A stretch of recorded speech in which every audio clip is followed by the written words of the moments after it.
Hey everybody, it's Mr. Cognetti from Citizenship Academy, and today we are going to be doing Module 1, Lesson number 10. We're already on Lesson 10.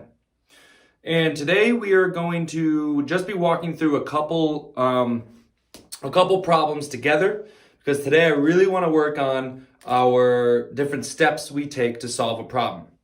We're going to start with obviously reading the problem or looking at what we have in front of us. Then we're going to draw a picture. Then we're going to make a number bond and then turn all of that information into a number sentence to find our answer. All right?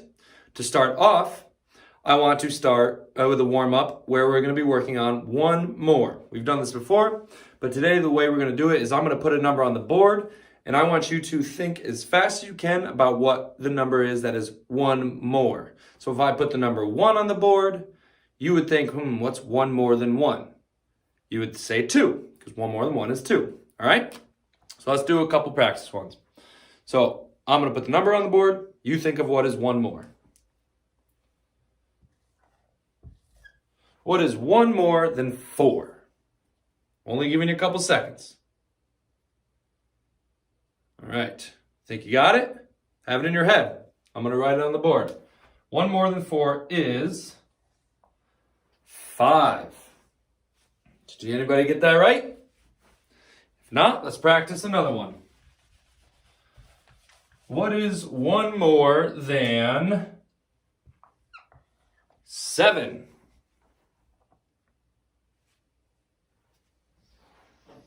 One more than 7 is 8. How we doing? You getting these? If you're having trouble, just think, if I were counting, what number would I say after the number that is written on the board?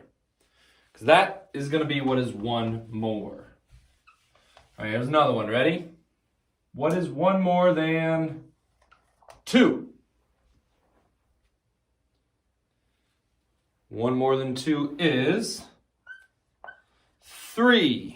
If you had trouble getting that, the way I would do it is I'd go, okay, 1, 2, the next one would be 3. So 1, 2, 3. That's 1 more than the number 2. Let's do another one. What is 1 more than 9? 1 more than 9. The answer is 10. 1 more than 9 is 10. 10 is the next number. The next number is another way of saying what is 1 more. Let's do one more problem, or one more practice. What is 1 more than 8? 1 more than 8 is 9. 9 is the next number. So that is 1 more than 8. All right. We are all warmed up. Okay. Now we're going to jump into our word problems. So what I want you guys practicing while we're doing this is you're going to be writing it just the way I'm doing it on the board. Because then you're going to practice on your own during your exit ticket and your quizzes. So I'm going to read the word problem. Then we'll draw our picture to go along with the word problem. Then we'll make a number bond. And then we will write our equation or our number sentence. Okay? So, our first one is, there is a class of students and 5 students are sitting and 2 are standing. How many students are there all together? Okay? So the first thing we're going to do is we're going to think, what information does the word problem tell us? It said 5 students are sitting, the rest and 2 are standing. How many are there all together? So the first bit of information that I heard was that there are 5 students who are sitting. So I'm going to draw them, okay? So our math drawings, I'm not going to actually draw out a student who is sitting in a chair or on the ground. I'm going to just draw a circle. My circles are going to represent the students who are sitting. So we're going to draw 5 circles. 1, 2, 3, 4, 5. So there we have our 5 circles. And notice how I put them all in a nice, neat row. I didn't have them all over the place because that would be too messy. And we don't want to keep our drawings messy. We want to keep them nice and neat. So I had 5 in a row. Then it said 2 students are sitting. So now I need to draw this. I need to show the information that the word problem is telling us in my picture. Okay? So I need to show 2 students who are sitting somehow. Now I don't want to use circles again, because if I use circles, I'll do it right now. Now I look at my picture and I can't tell which amount of circles represents the students who are sitting and which amount of circles represents the students who are standing. So I'm going to change the shape I draw. The circles represent the students who are sitting. I'm going to use X's to represent the students who are standing. Okay? So now I can clearly see, oh, I have 2 parts up here. One of my parts is shown with circles. My other part is shown with X's. Make sense? Notice how I also didn't just keep my line going this way. I used my 10 frame model, which is 5 on the top, and then I go to my next row. So after I drew 5 circles, I didn't draw my next X over here. No, we don't want that. I drew my next couple X's down there, so it looks like I'm setting up a 10 frame. So I have my 5 students who are sitting, 2 of them are standing. We need to figure out how many students there are total. So now I'm going to go on to my number bond. So I'm going to draw it up here. I draw my 3 circles. I draw my lines coming from my hole up here. And I know that this is a part, this is a part, and this is a hole. Now the question said, how many students are there all together? So I know that I'm trying to find the hole. I don't know the hole. So I'm going to put a question mark right there, because that's what we're trying to find. Now I know, like I said earlier, that I have 2 parts up here. One part is shown with circles, one part is shown with X's. So in one of my circles, in one of my part sections of my number bond, I'm going to write the number of circles there are. There are 1, 2, 3, 4, 5. So we're going to write the number 5 in one of our parts. Okay, go ahead and do that now.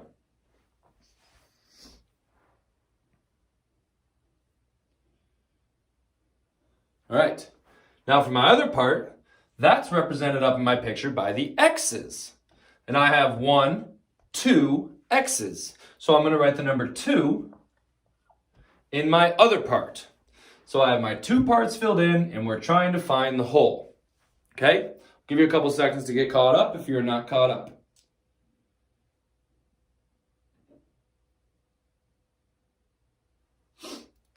Okay, now I need to make a number bond. We already made our number bond. Now I need to make our number sentence. I'm going to plug in the information we have in our number sentence. Well, I know that part plus part equals whole, so I just have to plug in these numbers. Part plus part, so 5 plus 2. We're going to write 5 plus 2. Everyone write 5 plus 2. Take a couple seconds.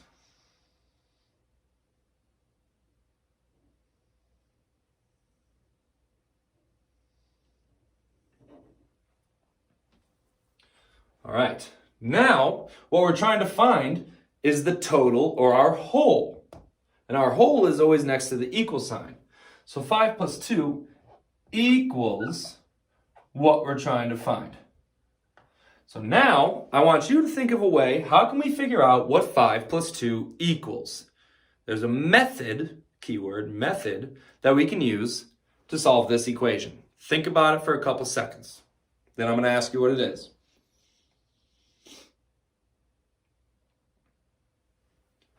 Alrighty. Do we know what that method is called? If you know what it is, say it with me. Ready? It's called the count on method. Alright, where we're going to put one number in our head and count the other number on. So, once again, or I'll ask you, do we do we like to start with the big number putting in our head, or do we like to put the small number in our head? We can do either, but it's easier if you put the big number in your head. So we're going to put 5 in our head because 5 is bigger than 2. All right, so let's put 5 in our head, then we're going to count 2 more. Ready? 5, 6, 7. There we go. So our answer is 7. Now, does that answer the question, how many students are there all together? Yes, it does. There are 7 students all together. 5 of them are sitting, 5 of them are standing, 2 of them are sitting. All right? Good job. We're going to do one more.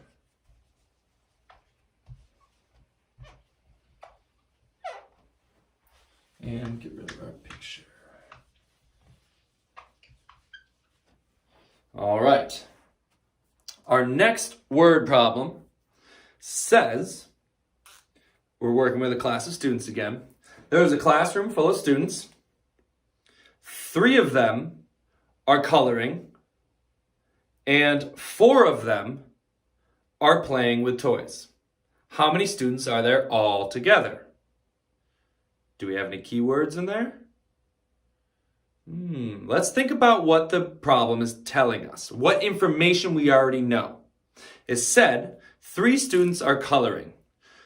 Boom, there's a number. I see and hear the number 3. So that's a bit of information that we're going to use to help us solve the problem. If we're going to use that information to help us solve the problem, we need to first draw a picture. Step 1 is always going to be to draw a picture. So we have 3 students who are drawing or coloring. And I'm going to show those students as circles. 1, 2, 3. Take a couple seconds to draw those 3 circles up there to represent the students who are coloring.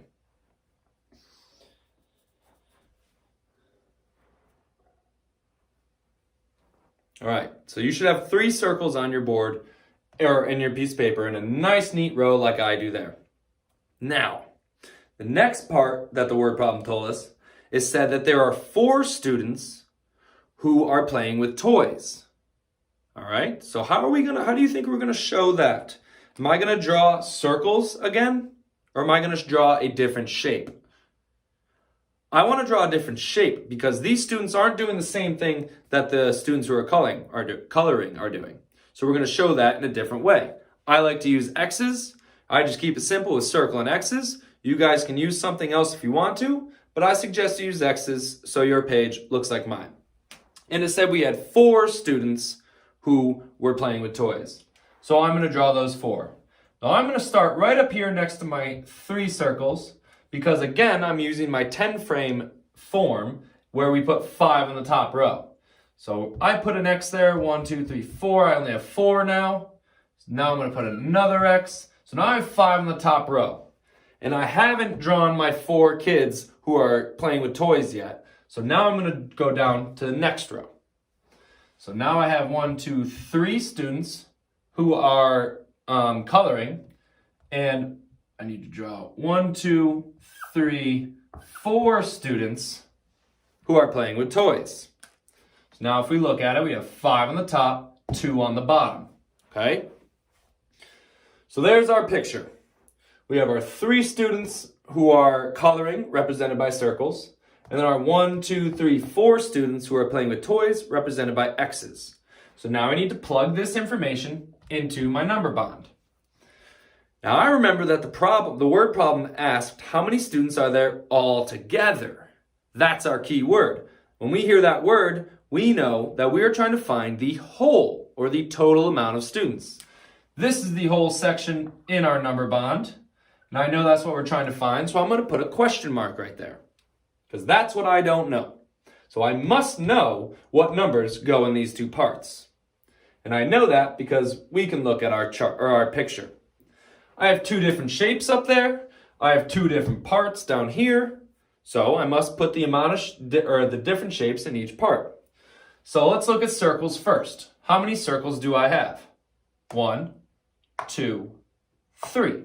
3 circles. Over here, we're going to put how many x's we have. How many x's do I have? 1, 2, 3, 4. I have 4 x's. So I have my two parts, 3 and 4, and I'm trying to find my whole. So we drew our picture.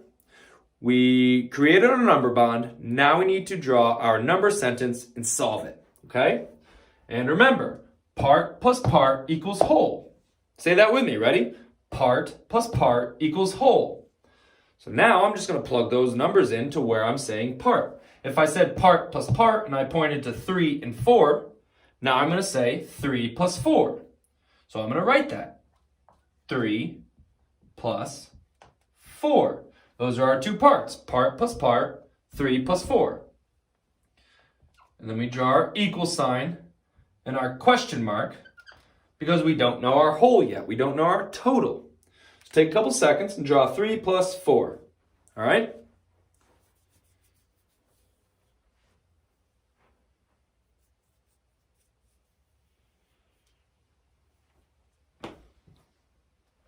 Okay.